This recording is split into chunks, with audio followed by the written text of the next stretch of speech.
श्री स्वामी समर्थ. सर्व स्वामी भक्तांचे पुन्हा एकदा खूप खूप मनापासून स्वागत आहे. स्वामी भक्तांनो, आज आपण अहिल्यानगर येथील रहिवासी असलेल्या ताईंचा खूप रोमांचक असा अनुभव त्यांच्या शब्दामध्ये बघणार आहोत. चला तर मग या सुंदर अशा अनुभवाला सुरुवात करूया. ताई म्हणतात, सर्वप्रथम सर्वांना श्री स्वामी समर्थ.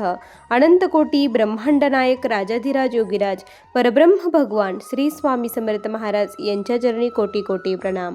स्वामी भक्तांनो, आज मी तुम्हाला जे काही सांगणार आहे त्यातील एक एक शब्द हा खरा आहे. स्वामींनी मला जी प्रचिती दिली ती मी कधीच विसरू शकणार नाही. स्वामी भक्तांनो, सर्वप्रथम सांगायला फार आनंद वाटतो की मी महाराजांच्या सेवेमध्ये कशी आली. 2002ची गोष्ट आहे. 2002 साली मी महाराजांच्या सेवेत आले. अगोदर मी महाराजांच्या सेवेत होती, पण खऱ्या अर्थाने 2002 पासनं स्वामींची सेवा मी करू लागली.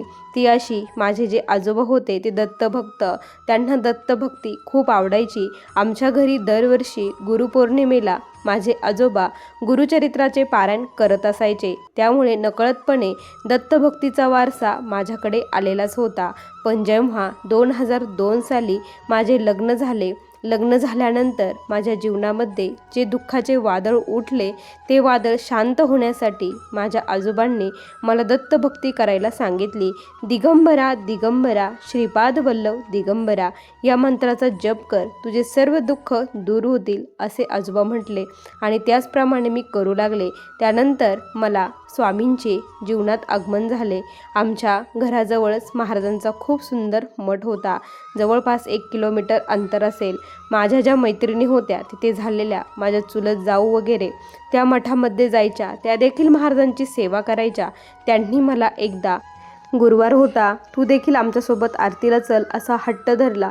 पण मला माहीत नव्हतं की महाराज हे दत्तप्रभूंचे अवतार आहे. मी म्हणायचे की नाही, मी घरीच करते, पण त्यांचा खूप हट्ट होता. चल, एक मन शांत होईल असं म्हटल्या आणि मग मी त्यांच्यासोबत गेले. तिथे गेल्यानंतर आरती वगैरे झाली आणि मला खूप छान वाटलं. आणि तिथे त्याच दिवशी नेमकी मार्गदर्शन देखील होतं. ते मार्गदर्शन खूप छान होतं. त्यांनी दत्त महाराजांचं सर्व काही सांगितलं होतं. दत्तप्रभूंचा जन्म कसा झाला, त्यानंतर श्रीपाद श्रीवल्लभ, त्यानंतर नृसिंह सरस्वती आणि स्वामी महाराज यांचा जन्म कसा झाला, सर्व कथा सांगितल्या. त्यावेळेस मला डोळ्यातून अश्रू आले, कारण महाराज हे दत्तप्रभूंचे अवतार आहे हे कळल्यानंतर माझ्या आनंदाला पारावर राहिला नाही. माझ्यासाठी ते मार्गदर्शन होतं असं मला वाटलं की माझ्या मनामध्ये खूप सारे प्रश्न त्यावेळेस उठले होते की मी दत्तप्रभूंची सेवा करते आणि महाराजांच्या मठात मी कसं जाऊ, असा प्रश्न माझ्या मनात आला होता. त्याचे उत्तर त्यांच्या मुखातून महाराजांनी मला दिले.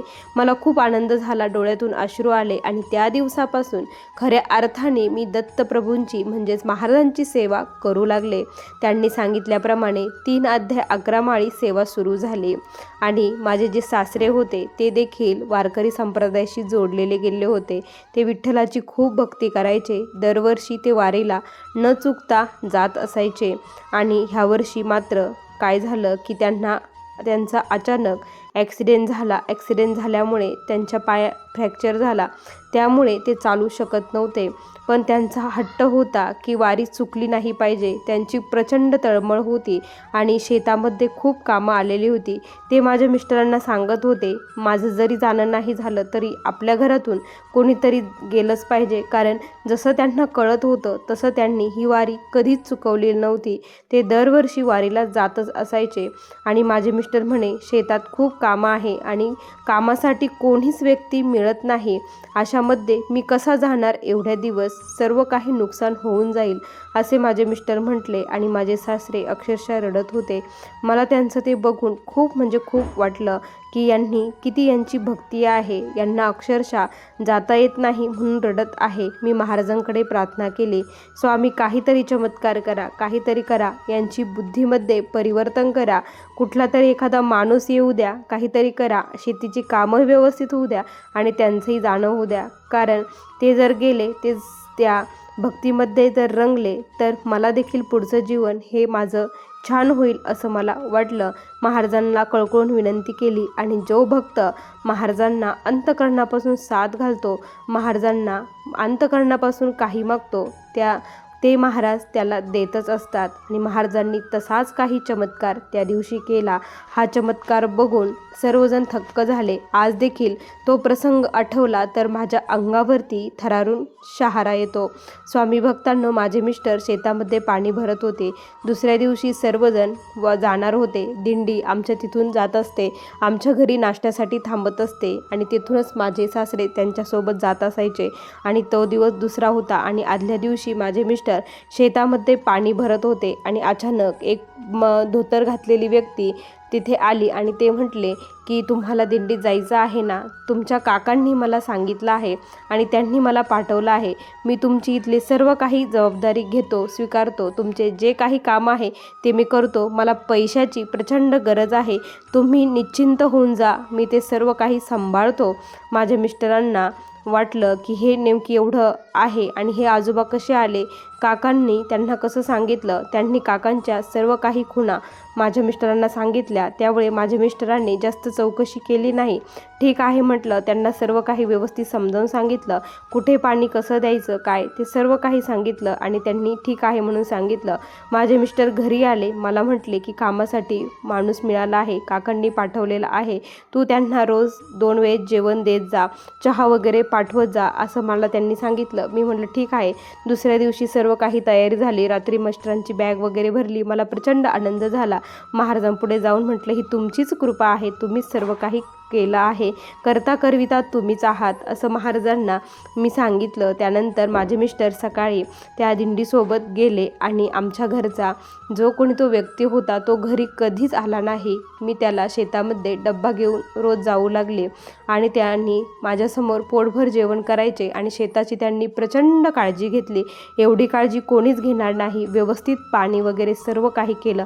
जी कामं माझे मिस्टर तेवढ्या दिवसात करणार होते त्याच्या दुप्पट कामे त्यांनी केली. माझे मिस्टर घरी आले. त्यानंतर ती व्यक्ती निघून गेली आणि त्यानंतर आम्ही त्यांना पैसे वगैरे दिले. पण अचानक माझ्या मिस्टरांच्या काय लक्षात आलं माहीत नाही, पण त्यांनी अचानक बसल्या बसल्या तिथून आल्यानंतर काकांना कॉल केला की काका, तुम्ही जी व्यक्ती पाठवली खरंच खूप छान होती, तुमच्या गावात अशी माणसं आहे हे बघून खरंच खूप आनंद होतं. तुम्ही अशी व्यक्ती पाठवली की माझे सर्व काही काम त्यांनी व्यवस्थित पार पाडले. त्यावेळेस काका म्हटले, कुठली व्यक्ती, मी कुठलीही व्यक्ती पाठवली नाही, असे काका म्हटले. आणि त्यावेळेस माझ्या मिस्टरांना धक्का बसला. अहो, त्यांनी तुमच्या सर्व काही खुणा सांगितला, त्यांना पैशाची प्रचंड गरज होती म्हणून तुम्ही माझ्याकडे पाठवलं. तर काका म्हटले, मी कुठलीही व्यक्ती पाठवली नाही, कुणालाही पाठवलेलं नाही. हे ऐकल्यानंतर अचानक माझ्या मिस्टरांच्या डोळ्यातून अश्रू आले. त्यांनी घडलेला सर्व काही प्रकार सांगितला. त्यावेळेस मी म्हटलं की प्रत्यक्षात महाराज आपल्या घरी आले होते, आपल्याला ते कळालं नाही. त्या व्यक्तीच्या रूपात महाराजच होते. माझ्या सासऱ्यांची जी तळमळ होती त्यासाठी विठ्ठल बनून, पांडुरंग बनून महाराजच आले होते. म्हणतात ना, खरं भक्त जो असेल त्याची अंतःकरणापासून तळमळ असेल तर महाराज कुठल्या ना कुठल्या रूपात येऊन त्याची इच्छा पूर्ण करतात. त्यावेळेस पण मला खूप रडायला यायला लागलं की आपल्यासमोर महाराज असून आपल्याला त्यांना ओळखता आलं नाही. आणि मी महाराजांना मग म्हटलं की महाराज, खरंच जर तुम्ही आलेले असताल, ती व्यक्ती जर तुम्हीच असताल तर मला आज काही ना काही संकेत द्या. तुम्ही जर आज काही ना काही संकेत दिला तर मी समजून जाईल की ती व्यक्ती तुम्हीच होते, नाहीतर ते तुम्ही नव्हतं, असं मी महाराजांना बोलली. त्यानंतर मी माझ्या सासऱ्यांना चहा दिला आणि चहा दिला. त्यांच्याकडून तो चहा खाली सांडला गेला. खाली सांडला म्हणून त्यांनी मला आवाज दिला, माझ्याकडून चहा सांडला आहे, एवढं पुसून घे, असं ते म्हटले. आणि मग मी कापड आणण्यासाठी गेले. कापड आणलं आणि चहा जिथे सांडला होता ते पुसण्यासाठी गेली आणि ते दृश्य बघून माझ्या पायाखालची जमीन सरकली. ते दृश्य तुम्ही देखील बघितलं तर तुम्हाला देखील आश्चर्य वाटेल, कारण प्रत्यक्षात महाराजांची त्यामध्ये प्रतिकृती उमटली होती. अशक्य असणारी गोष्ट स्वामींनी शक्य केली आणि त्यावेळेस कळालं की ते दुसरं तिसरं कोणी नसून खरंच महाराज होते. कारण स्वामींना प्रचिती मागितली आणि स्वामींनी ती प्रचिती दिली. मला खूप रडायला यायला लागलं. त्या दिवसापासून आमच्या घरामध्ये जे काही वातावरण होतं ते पूर्णपणे चेंज व्हायला सुरुवात झाली. आमची जी आर्थिक परिस्थिती होती ती हळूहळू सुधारायला सुरुवात झाली, कारण आमच्यावरती प्रचंड कर्जाचा वजनाचा डोंगर झालेला होता आणि विशेष म्हणजे मला प्रेग्नेन्सी राहत नव्हती. कुठलं ना कुठलं प्रॉब्लेम माझ्या प्रेग्नेन्सीमध्ये कंटिन्यू येत होते. प्रेग्नेन्सी राहिली तर आम्हाला मिसकॅरेज होत असायचं, अबॉर्ट करावं लागत असायचं, खराब होत असायचं. आणि ह्यावेळेस जेव्हा अशी घटना घडली त्यानंतर दुसऱ्याच आठवड्यामध्ये मला प्रेग्नेन्सी असल्याचं कळालं आणि हा गर्भ एकदम व्यवस्थित 9 महिने माझे एकदम व्यवस्थित गेले. कारण 6 महिन्यापर्यंत मला प्रचंड भीती वाटत असायची. कलर ड्रॉप सोनोग्राफीमध्ये काही ना काही प्रॉब्लेम येऊन माझं मिसकॅरेज अकिरेटिंग त्यावेळेस डॉक्टर करत असायचे. पण हा गर्भ एकदम व्यवस्थित फक्त स्वामींच्या कृपेमुळे मी रोज रामरक्षा स्तोत्र आणि तारक मंत्राचं तीर्थ घेत होती. त्याची ही प्रचिती होती, त्याचा हा अनुभव होता आणि मला स्वामींच्या कृपेने स्वामी झाला म्हणजे मुलगा झाला आणि त्याचं नाव मी स्वामी ठेवलं. स्वामी भक्तांनो, आज माझा मुलगा हा 5 वर्षाचा झाला आहे. त्याला कुठलीच गोळी नाही, काहीच नाही, एकदम ठणठणीत व्यवस्थित तो आहे. ही फक्त स्वामींची माझ्यावरती असलेली कृपा आहे. आज जे काही मी तुम्हाला सांगितलं त्यातील एक एक शब्द हा खरा आहे. स्वामी भक्तांनो, तुम्हाला एक छोटासा माझा आणखी एक अनुभव सांगते की काय झालं की माझ्या ज्या सासूबाई आहे त्या अचानक त्यांचा BP वाढला आणि त्या खाली पडल्या. BP वाढल्यामुळे त्या खाली पडल्या, प्रचंड घामाने भरल्या होत्या आणि तिथे कोणीच नव्हतं आणि मी कपडे धुत होती. कपडे धुत असताना अचानक मला असं जाणवलं मनातून की घरामध्ये कोणीतरी आल्याचा मला भास झाला. कोणीतरी आलं आणि दरवाजा वाजवला असं मला वाटलं आणि मी तिथून उठले, दरवाजा उघडण्यासाठी आले तर बघते सासूबाई पुढे पडलेल्या होत्या. मी प्रचंड घाबरली. मी यांना कॉल केला की आईंना काहीतरी झालं. माझे मिस्टर ताबडतोब आले, त्यांना हॉस्पिटलला घेऊन गेले आणि ज्यावेळेस दरवाजा उघडला तर कोणीच नव्हतं. पण मग मला असा भास का झाला? स्वामींनीच मला तिथून उठवलं, कारण मला कुठलाच आवाज आलेला नव्हता. नळ चालू असल्यामुळे माझं जे काही पाणी होतं त्या पाण्याच्या आवाजाने सासूबाईचा मला आवाजच आला नाही.